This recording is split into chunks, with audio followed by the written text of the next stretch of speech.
Vamos a comenzar la clase de hoy, viernes 25 de agosto, de la asignatura Historia Económica y Social. Estamos en la Facultad de Ciencias Económicas de la Universidad Nacional de Salta. Mi nombre es María Fernanda Justiniano. Eh, Unos avisos para tener en cuenta. El primer parcial se va a desarrollar el viernes 8 de septiembre. Los temas van a ser los que venimos trabajando en las clases expositivas y actividades prácticas, y la forma de trabajo continúa siendo grupal, nada más que ya comenzamos a insertarnos dentro de lo que es la oralidad. El parcial va a ser grupal y oral. Como siempre, vamos a ver nuestra bibliografía. En este caso, hemos recurrido para algunas palabras a la página de la Real Academia Española, donde podemos encontrar los significados del diccionario de la Real Academia.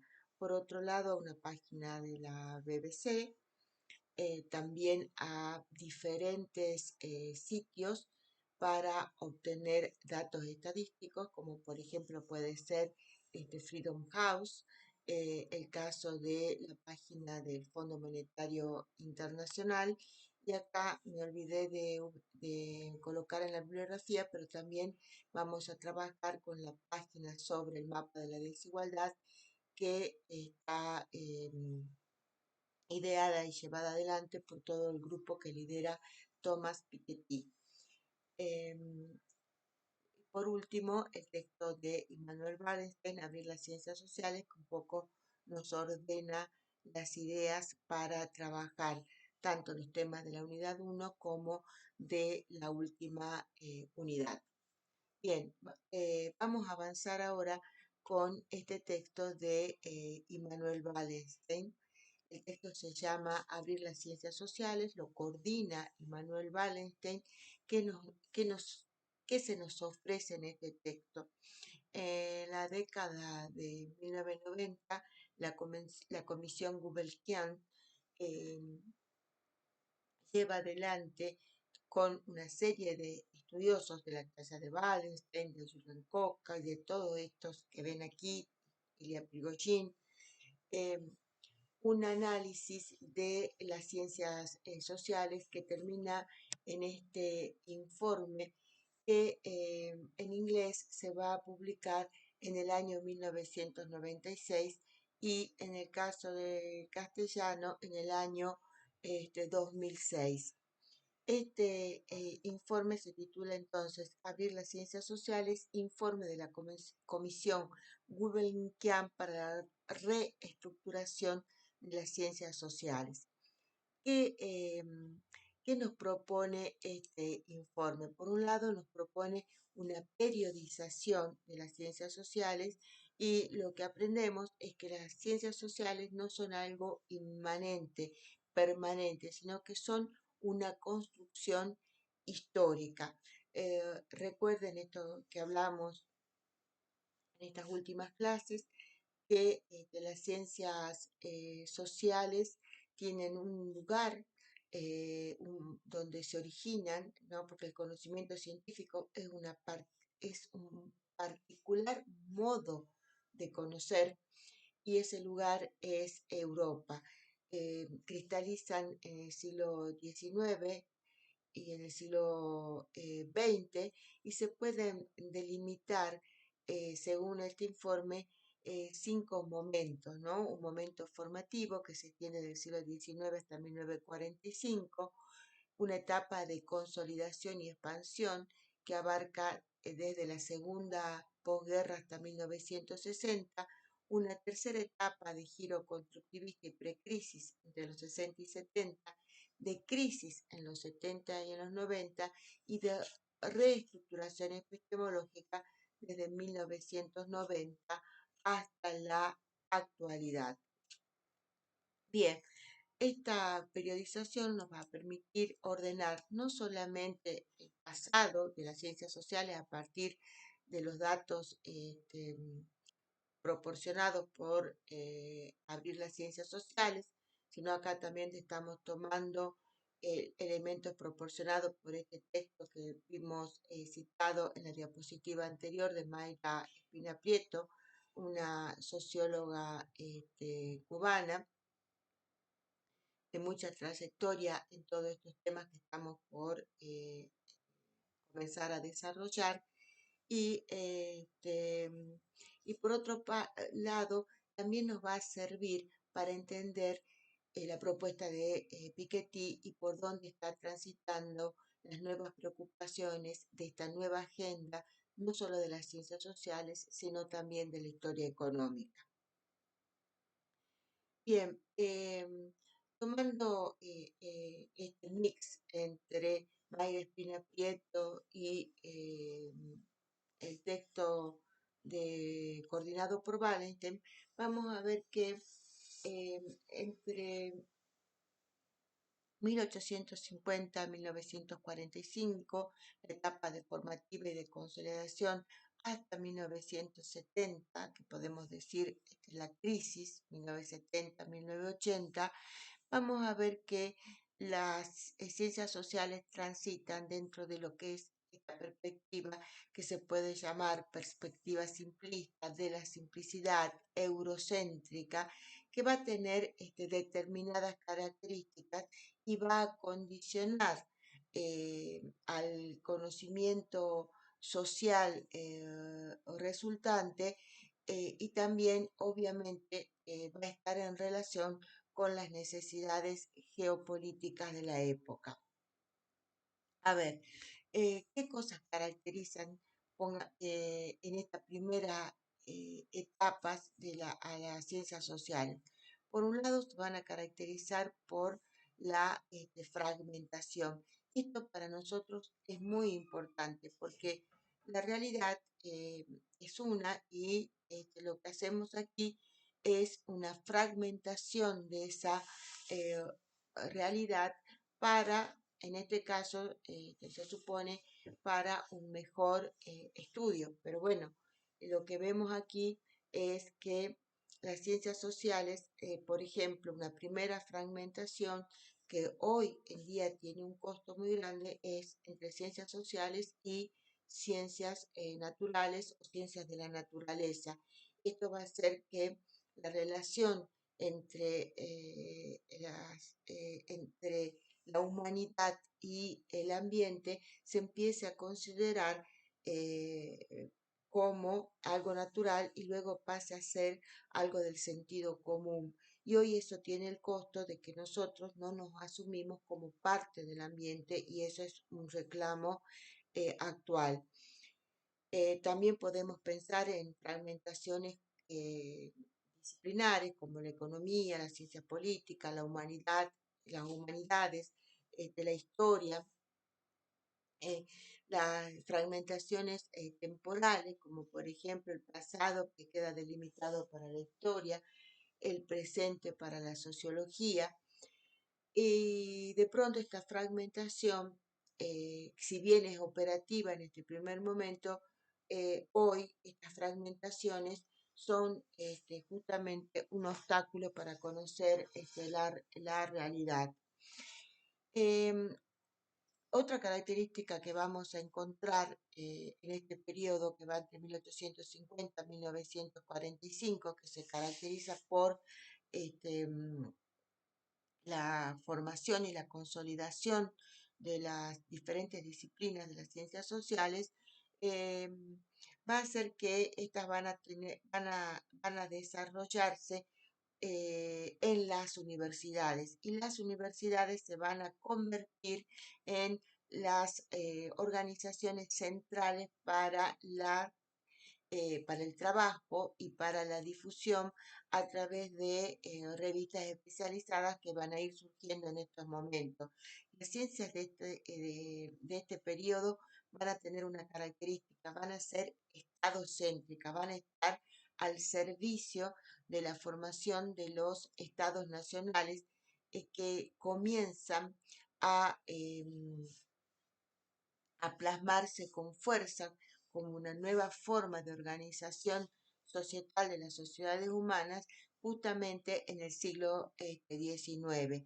Y algo que nos plantea Ulrich Beck, un sociólogo alemán que constantemente estamos recurriendo, es, es que otra característica que tiene el trabajo científico de esta etapa es el nacionalismo metodológico.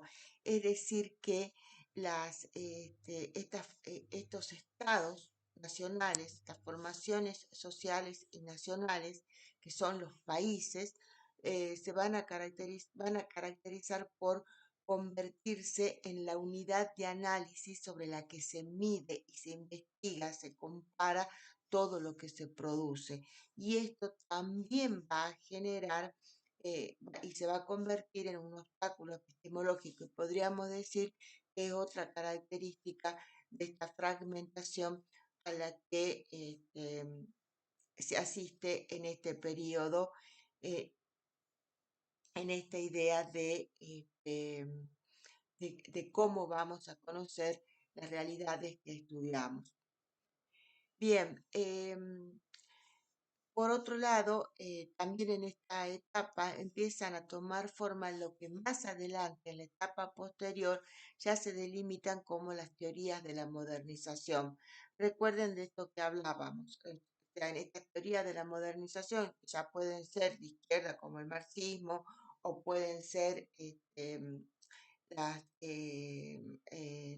teorías liberales o weberianas, van a plantear que el camino o la flecha de la historia está marcada por procesos europeos y sobre todo por la modernización a la inglesa y por la democratización a la francesa.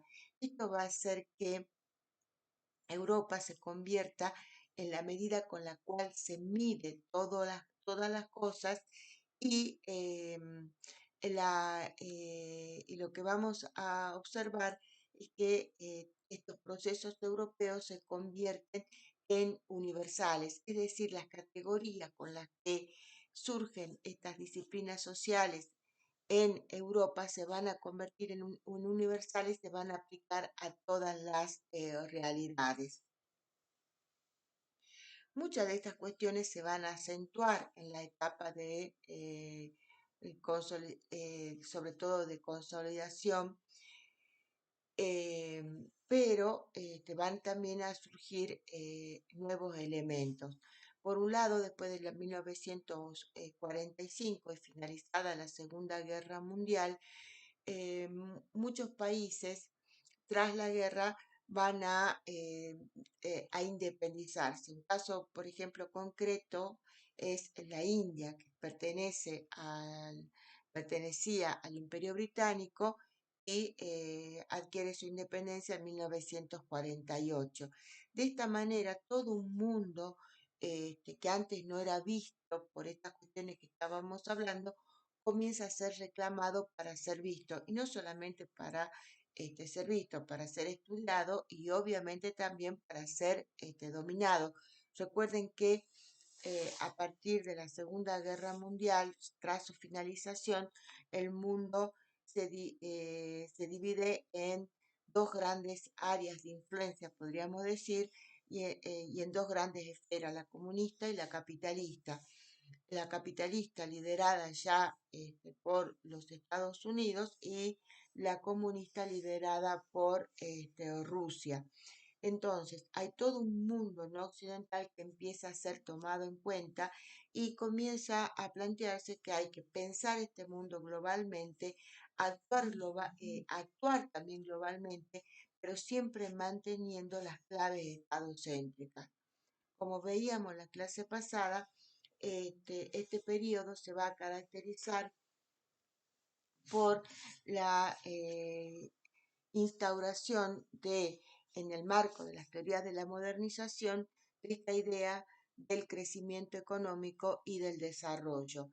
Esto también se va a expresar en el surgimiento de indicadores que van a fortalecer esta mirada y también en clave estatal, como veíamos, indicadores como el Producto Bruto o el Producto Material Neto, este, van a ser clave para darle mucho más fuerza y dirección a esa flecha de la historia. Em, en este marco y con esta importancia vamos a ver que la historia, que en algún momento se plantea como una historia política, en este momento la historia va a ser eminentemente económica, ¿no? Y comienza ya a reclamarse como historia económica y social.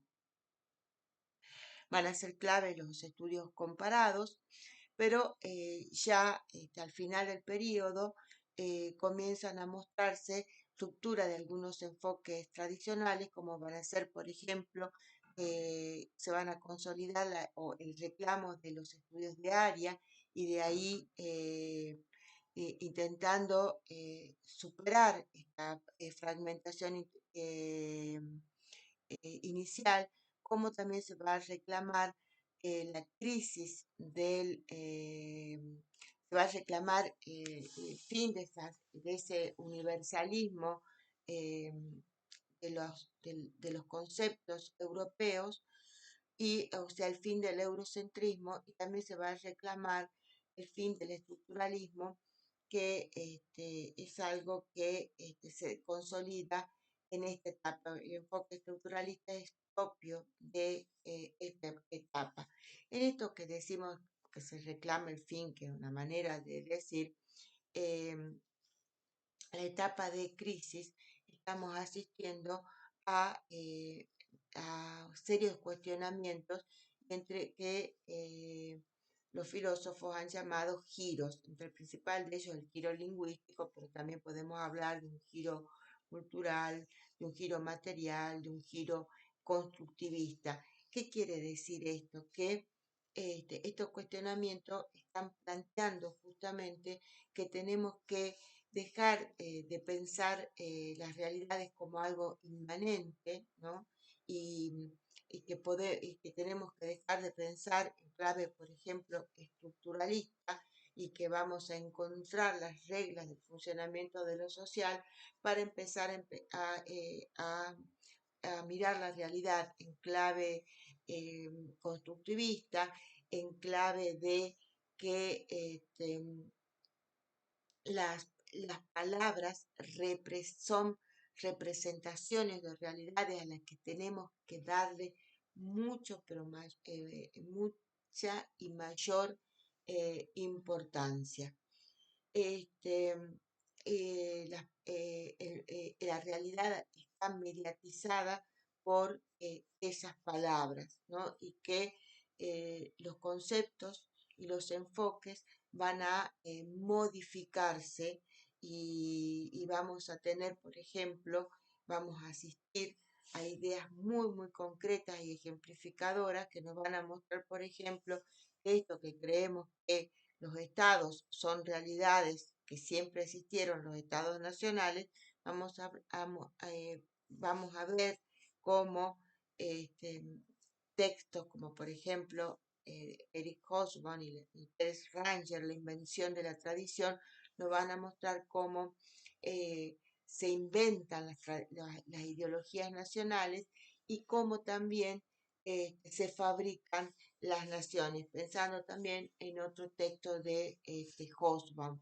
Esto es muy, muy importante que podamos entender que acá asistimos entonces a un giro lingüístico. Pero antes de avanzar en estos giros lingüísticos, cultural, material, constructivista, veamos entonces, nos quedamos en esta etapa donde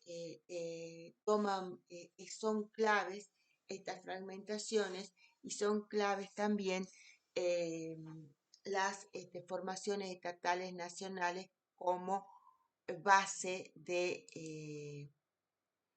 para estudiar las diferentes disciplinas. Y acá vamos a recurrir a esta página que les había citado recién de la BBC, que es una página de 2019, que nos plantea entonces, en primer lugar, para pensar de los países hoy, ¿no? En primer lugar, cuántos países hay y ahí este, una de las cuestiones a considerar son los datos que nos da y nos provee la Organización, perdón, de las Naciones Unidas. Por ejemplo,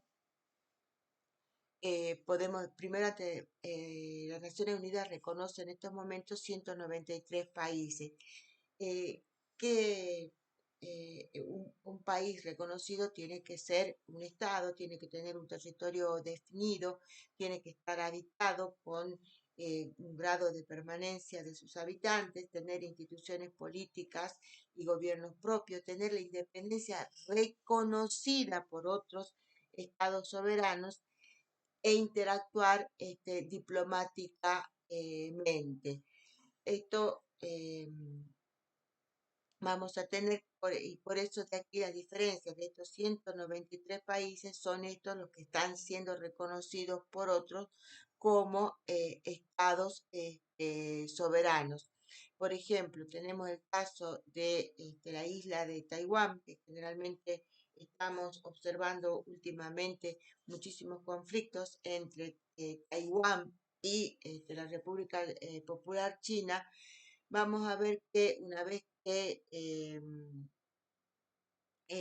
China pasa a tener peso en la comunidad internacional, este, Taiwán va a ser retirada de el listado de estos países. Veamos entonces otra cuestión para tener en cuenta es que no todos los países son reconocidos como miembros de la ONU. Algunos van a ser reconocidos como observadores y es el caso de Ciudad del Vaticano y de Palestina.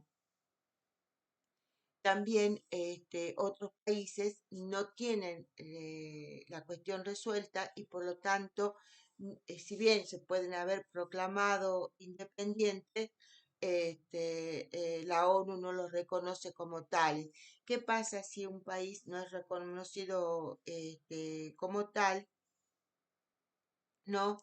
Este, vamos a ver que ese reconocimiento parcial puede afectarlos para ser miembro del Banco Mundial, miembro del Fondo Monetario Internacional. Por ejemplo, el caso de Kosovo. Kosovo solamente es reconocido por 112 países de la ONU, a pesar de que es miembro del Banco Mundial y miembro del Fondo Monetario Internacional. Cualquier país, para ser integrante de la Naciones Unidas, también tiene que estar aprobado por lo menos 9 de los 15 miembros del Consejo de Seguridad. El Consejo de Seguridad va a estar integrado por China, Estados Unidos, Reino Unido, Francia y Rusia. Este, y después tenemos países que reclaman que tienen un reconocimiento parcial, esto que decíamos, como el caso de Kosovo, que no están todavía em, reconocidos por los países necesarios ni por el Consejo de Seguridad. Por ejemplo, es el caso de la República Árabe Saharaui Democrática, el caso de Kosovo que veíamos, de Osetia del Sur, de la República Turca del Norte de Chipre o el caso de Taiwán.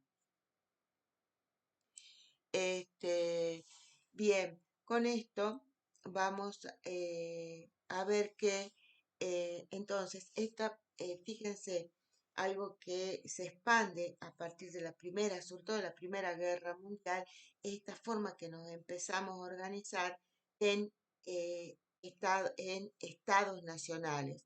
La mayoría de estos estados nacionales generalmente van a entender que hay una nación, cada estado como con una nación. Vamos a tener casos de estados que ya reconocen la plurinacionalidad o la multiculturalidad y en que, por ejemplo, y esto se va a manifestar en el reconocimiento de diferentes lenguas, por ejemplo, de diferentes etnias, pero la mayoría se forma en base a esta idea de fragmentarse y de imponer generalmente una etnia y una lengua. Caso concreto, por ejemplo, en nuestro país. Bien, entonces, eh, hoy asistimos, según la ONU, a estos 193 estados y estos estados que están reclamando su reconocimiento. Recordemos esto que hablábamos, que de esos 900, de esos estados, vamos a ver que unos un grupo de esos estados se van a reclamar como países comunistas tras de llevar adelante unas respectivas revoluciones e, y bueno, y comenzar a organizarse de este modo. Estos países comunistas cada vez tienen una menor área de influencia.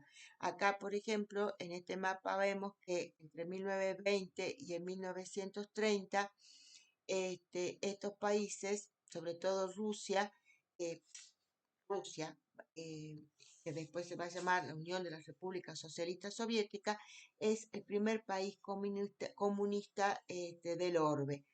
Después, entre 1940 y 1950, su área de influencia se va a incrementar y nuevos países como China, países de Europa del Este y Cuba se incorporan a los regímenes comunistas y tras los procesos de descolonización que se producen después de la Segunda Guerra Mundial, otros países se van a inclinar por este mundo comunista o este tipo de organización societal que aspira, entre comillas, a una sociedad sin clases y a una sociedad sin Estado. Bueno, esto no se concretó, por eso mucha gente prefiere, en vez de hablar de comunismo, prefiere hablar de socialismo real, que es lo que efectivamente se concretó. Hoy, el caso, por ejemplo, de bueno, la URSS se desmoronó, el caso de China está en un régimen de economía de mercado, y también el caso de Cuba. Podríamos decir, también quedan Laos y Vietnam y Corea del Norte como países que todavía plantean la idea de que son países que proponen el comunismo como forma de organización para las sociedades humanas. Esto un poco, este mapa para que ustedes refuercen estos, estos espacios cuando trabajen el texto de Capital e Ideología. Bien, como dijimos, toda esta etapa de, eh, las ciencias sociales, que se extiende entre 1850 hasta 1970, van a estar marcadas por estas características que nombramos, ¿no? Y que se van a expresar en sistemas de medición. Uno de los principales indicadores de medición va a ser el PBI. Y acá no lo vamos a desarrollar ahora, lo vamos a desarrollar en la clase presencial y si alguien necesita que algún tipo de, de asistencia, lo plantea y lo vemos con detenimiento en las clases virtuales, en la consulta a esta página de, el Fondo Monetario Internacional. La clase pasada trabajamos la página del Banco Mundial, ahora trabajamos la página del Fondo Monetario. Esta página es muy interesante porque muy dúctil, muy amigable. En este caso se trata de el PBI entre 1980 hasta 2023 y vemos que son pocos los países que asisten en este último año a un crecimiento negativo de su PBI. Pero, sin embargo, el país que destaca entre 2022 y 2023 por el crecimiento de su Producto Bruto Interno va a ser Guyana, cuyo PBI va a crecer un 37%. ¿Esto por qué? Porque Guyana van a comenzar ya a partir del 2015 eh, una, una gran y tremenda producción de petróleo offshore y realmente esto va a repercutir en su PBI. Bien, ya estamos hablando de un PBI post pandemia. Otra página muy interesante es la de Freedom House, Situación de la Libertad Global, y aquí van a encontrar diferentes, no solamente de los datos, y también van a encontrar las formas que estos datos se construyen para plantear libertad de Internet, situación democrática. En este caso, el mapa de Freedom House, que es una organización estadounidense, em, impulsada por la esposa de un presidente de los Estados Unidos que tuvo gran, una gran influencia y una gran incidencia en el periodo de entreguerras. Estamos hablando de Roosevelt. Este, Vamos a ver que se va a buscar, se va a tratar de medir a través de estos de diferentes indicadores la situación de la libertad global, pero de la democracia, de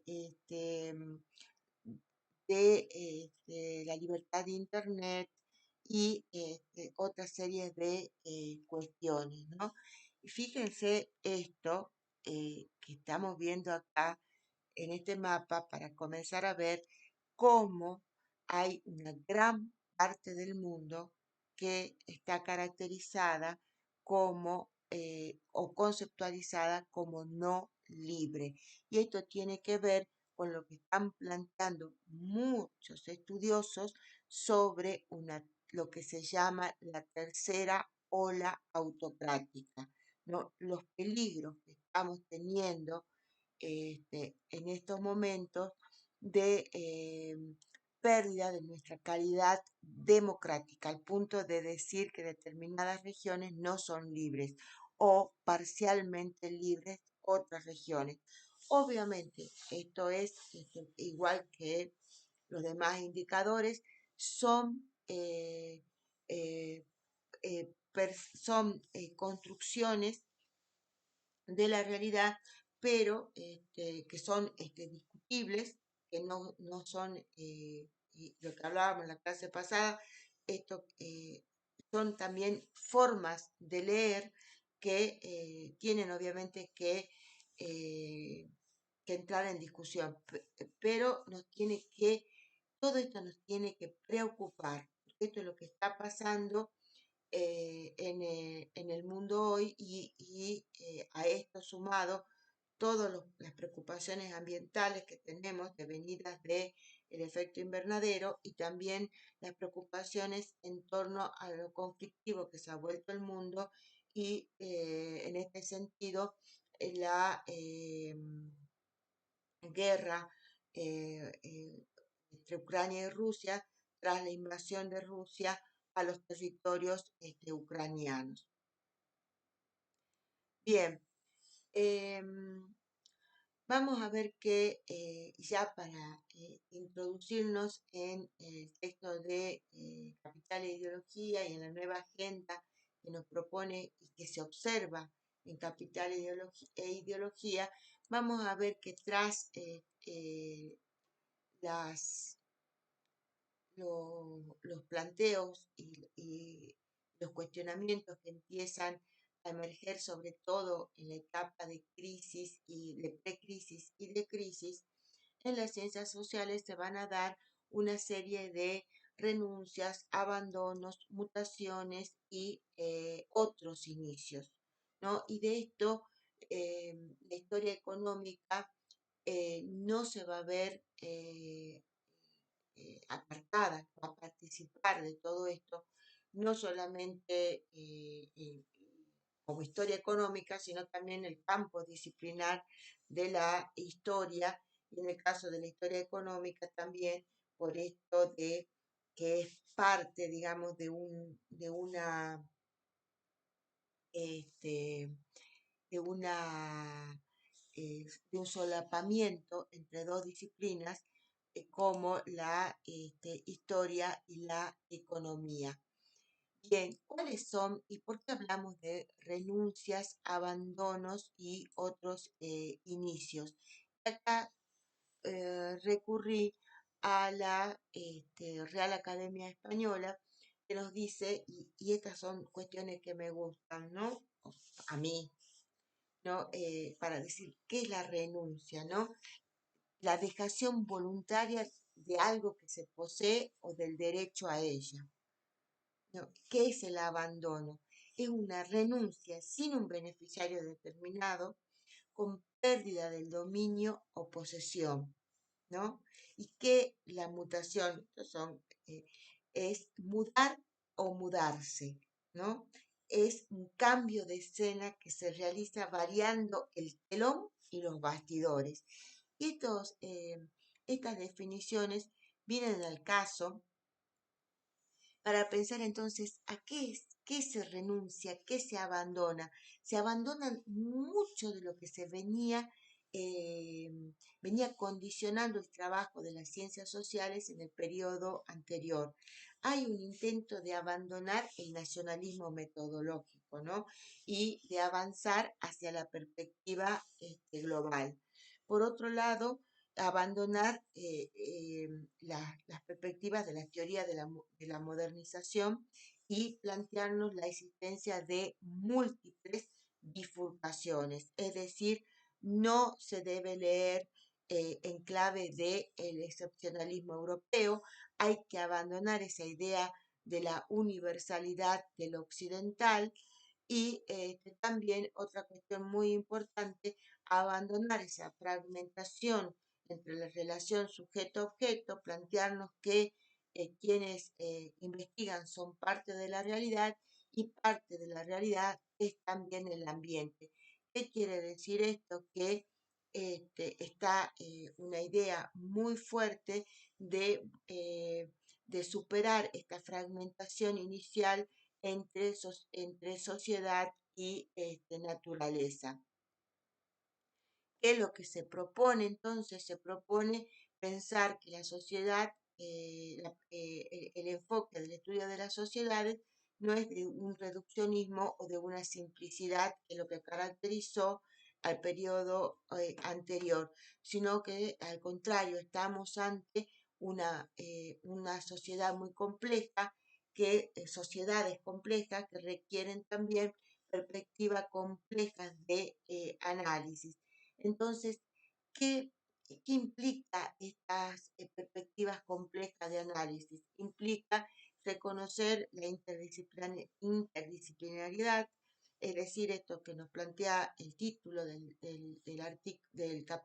libro de Wallenstein: hay que abrir las ciencias sociales y que toda realidad a estudiar requiere de un enfoque interdisciplinario, ¿no? Reconocer que las múltiples dimensiones de análisis son necesarias. En este sentido, reconocer la perspectiva global. En el caso de la historia va a ser muy importante las conexiones globales, las relaciones contextuales, las interacciones. Esto va a plantear una necesidad de incorporar variadas perspectivas, variadas fuentes, variadas voces, y estos abandonos, renuncias, va a implicar otros inicios. Es decir, fíjense esto cuando ustedes comiencen eh, a introducirse en el texto de Thomas Piketty, eh, que sería como una continuidad de un texto anterior también muy, pero muy interesante, que se llamó El capitalismo del siglo XXI. En este caso, los nuevos inicios, es decir, la preocupación ya no va a estar en el crecimiento económico y en el desarrollo, sino, por ejemplo, Piketty se va a introducir en esta de tratar de entender la desigualdad, ¿no? Abandonar, y esto se lo plantea así claramente en la introducción, abandonar, y él se critica a sí mismo y dice, bueno, este fue un vicio en capitalismo en el siglo XXI. Vamos entonces a pensar en perspectiva global, y siempre está reclamando dentro de esta propuesta de un socialismo participativo recuperar la cuestión ambiental en los análisis. Y acá me voy a detener en esto que nos plantea Piketty, porque es muy importante, a mi juicio, la propuesta de Piketty, sobre todo en estos momentos donde estamos planteando la Argentina, estoy pensando en las elecciones PASO, está reclamando un liberalismo del tipo del siglo XIX, muy, pero muy individualista, ¿no? Y Piketty, ¿qué nos dice? ¿No? Que esta idea de socialismo participativo está planteando en buscar transformaciones, ¿no? En la ideología y en los regímenes fiscales que permitan reducir la brecha de la desigualdad, ¿no? Y para él la propuesta tiene que ser en clave global, ¿no? Y les va a plantear entonces que este socialismo participativo es muy diferente de lo que él llama el capitalismo socialdemócrata o el capitalismo del estado de bienestar. Fíjense que también estamos en una terminología donde asistimos a variedades de capitalismo. El capitalismo socialdemócrata propio o del estado de bienestar, que lo podemos pensar propio de los países occidentales desarrollados. ¿Por qué dice esto? Porque este socialismo participativo va mucho más allá de una tributación progresiva o de una redistribución de ingresos y riqueza, o va en clave de, eh, de participación en el poder, de derechos de los trabajadores en las empresas, de justicia educativa, ¿no? En este sentido, eh, eh, va a reclamar eh, que la noción más importante del socialismo participativo es de abordar los límites de la socialdemocracia, ¿no? No solamente en lo que respecta a la redefinición de las relaciones de propiedad en clave nacional, sino también en redistribución de la estructura de la desigualdad en clave también regionales, por ejemplo, entre el norte y el sur global, entre las relaciones raciales, entre las relaciones de género. Y esto es importante para esta propuesta para pensar. Obviamente, Piketty, allí, cuando ustedes se planteen la lectura, van a encontrar también que estos planteos no van a tener que ver con cómo en estos dos conceptos que va a desarrollar, los conceptos de capital y los conceptos de ideología. Bien, nosotros en estas clases lo que vamos a hacer es trabajar la última parte, la primera parte, que es toda esta parte conceptual de Piketty, donde lo va a introducir a su forma de abordaje, sino también vamos a trabajar este, la última, el último apartado de Piketty que está dedicado justamente a este periodo de 1980 hasta la actualidad, donde se plantea él las configuraciones sociales que se van a dar en este periodo caracterizado por un hiper capitalismo, ¿no? Este, y allí va a plantear que están las divisiones políticas desde la Segunda Guerra Mundial y en particular se va a dar el surgimiento de lo que él llama la izquierda brahmánica y la derecha empresarial en las democracias electorales occidentales, ¿no? Entonces dice, bueno, hay una élite empresarial, hay una élite intelectual, ¿no? Y que ahora votan por partidos o por coaliciones que están separados, que antes lo hacían juntos. Esto va a ser una nueva situación que se da sobre todo durante el periodo de 1980 hasta 2020, ¿no? Y esto va a diferir de la manera este, que prevaleció entre los 50 y los 80, cuando los partidos conservadores, por ejemplo, atraían a las élites de alta riqueza y de alto nivel educativo, mientras que los partidos socialdemócratas y otros partidos de izquierda obtenían mejores resultados entre los electorados de baja riqueza y de baja educación. Fíjense cuán oportuno es este planteo para pensar actualmente la realidad electoral argentina, ¿no? Entonces, ¿qué nos propone Piketty?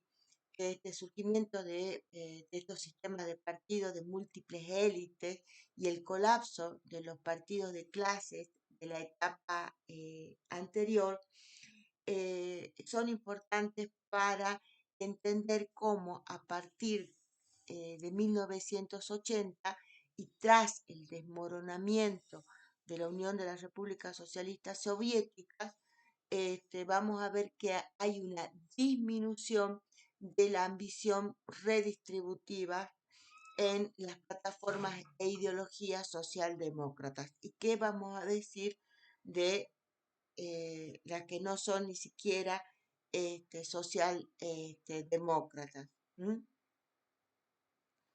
Bien, esto es interesante para considerar, y aparte a esto le podemos también eh, eh, introducir, ¿no es cierto?, cuestiones referentes a las clases y también cuestiones referente al género. Bien, esto también es observable en los Estados Unidos, por ejemplo, lo vimos en este último tiempo en el Partido Republicano y en los hechos protagonizados por Donald Trump, por ejemplo, quedó muy evidenciado cuando es derrotado por Biden. Bien, esto, ¿por qué es importante? Porque, bueno, lo que vemos entonces en esto que se ha llamado el ascenso del neoliberalismo, que a partir de 1980 hay una reducción muy drástica de toda esta tendencia redistributiva que había caracterizado al periodo posterior. Bien, en esta cuestión, otra planteo que nos trae Piketty es qué pasa con la historia económica. Y Piketty acá reclama el enfoque interdisciplinario, ¿no? Reclama enfoques interdisciplinarios en las ciencias sociales y en la historia, y también va a plantear que un llamado a, a autonomizar la economía de la naturaleza técnica y de la complejidad con la que se plantea la esfera económica, ¿no? En este sentido, reclama combinar los enfoques económicos con los planteos históricos, con los planteos sociológicos, con los planteos culturales, con los planteos políticos, para una mejor comprensión de los fenómenos socioeconómicos, ¿no? Y en este sentido, siempre el planteo está en poder estudiar mejor los regímenes de desigualdad, justamente para poder concretar lo que se plantea socialismo participativo en el siglo XXI. Bien, es un texto muy, pero muy interesante. No es un texto utópico, es un texto que nos muestra cómo se fueron construyendo y constituyéndose regímenes de menor desigualdad en el siglo XX, cómo, para las explicaciones que da Piketty, y bueno, y es muy oportuno para pensar en la Argentina actual. Esta, esta propuesta va a llevar a concretar esta página de la desigualdad global, que realmente es interesantísima por la cantidad de datos que permite de los países, con los cuales acá hay una gran contribución de muchísimos estudiosos a nivel internacional. Hay un intento en la página lo van a ver, de trabajar regionalmente en este sentido, de superar estas miradas nacionales, aunque obviamente las miradas nacionales existen, porque como dijimos en la clase pasada, se siguen, los datos se construyen a escala nacional, pero hay un intento de mirar el mundo y de mirar las regiones. También esta página la vamos a trabajar este, en clases, y si ustedes quieren mirarla y asistir o requieren asistencia, no tienen más que pedirla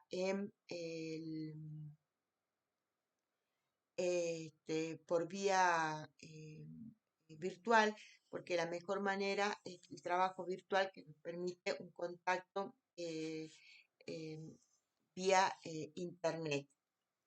Bien, como todas las clases, esperamos, primero esperamos que disfruten el texto de Piketty, que les permita repensar no solamente las realidades que eh, aborda el autor, sino también repensar la realidad argentina. Esperamos que disfruten del análisis y de los datos que proveen las diferentes páginas para un mejor discernimiento y también esperamos que la clase haya sido clara y que la hayan disfrutado. Bien, nos vemos el próximo y nos escuchamos el próximo viernes para quienes están revisando las clases grabadas y obviamente esta clase también la vamos a dar mañana de modo presencial. Gracias.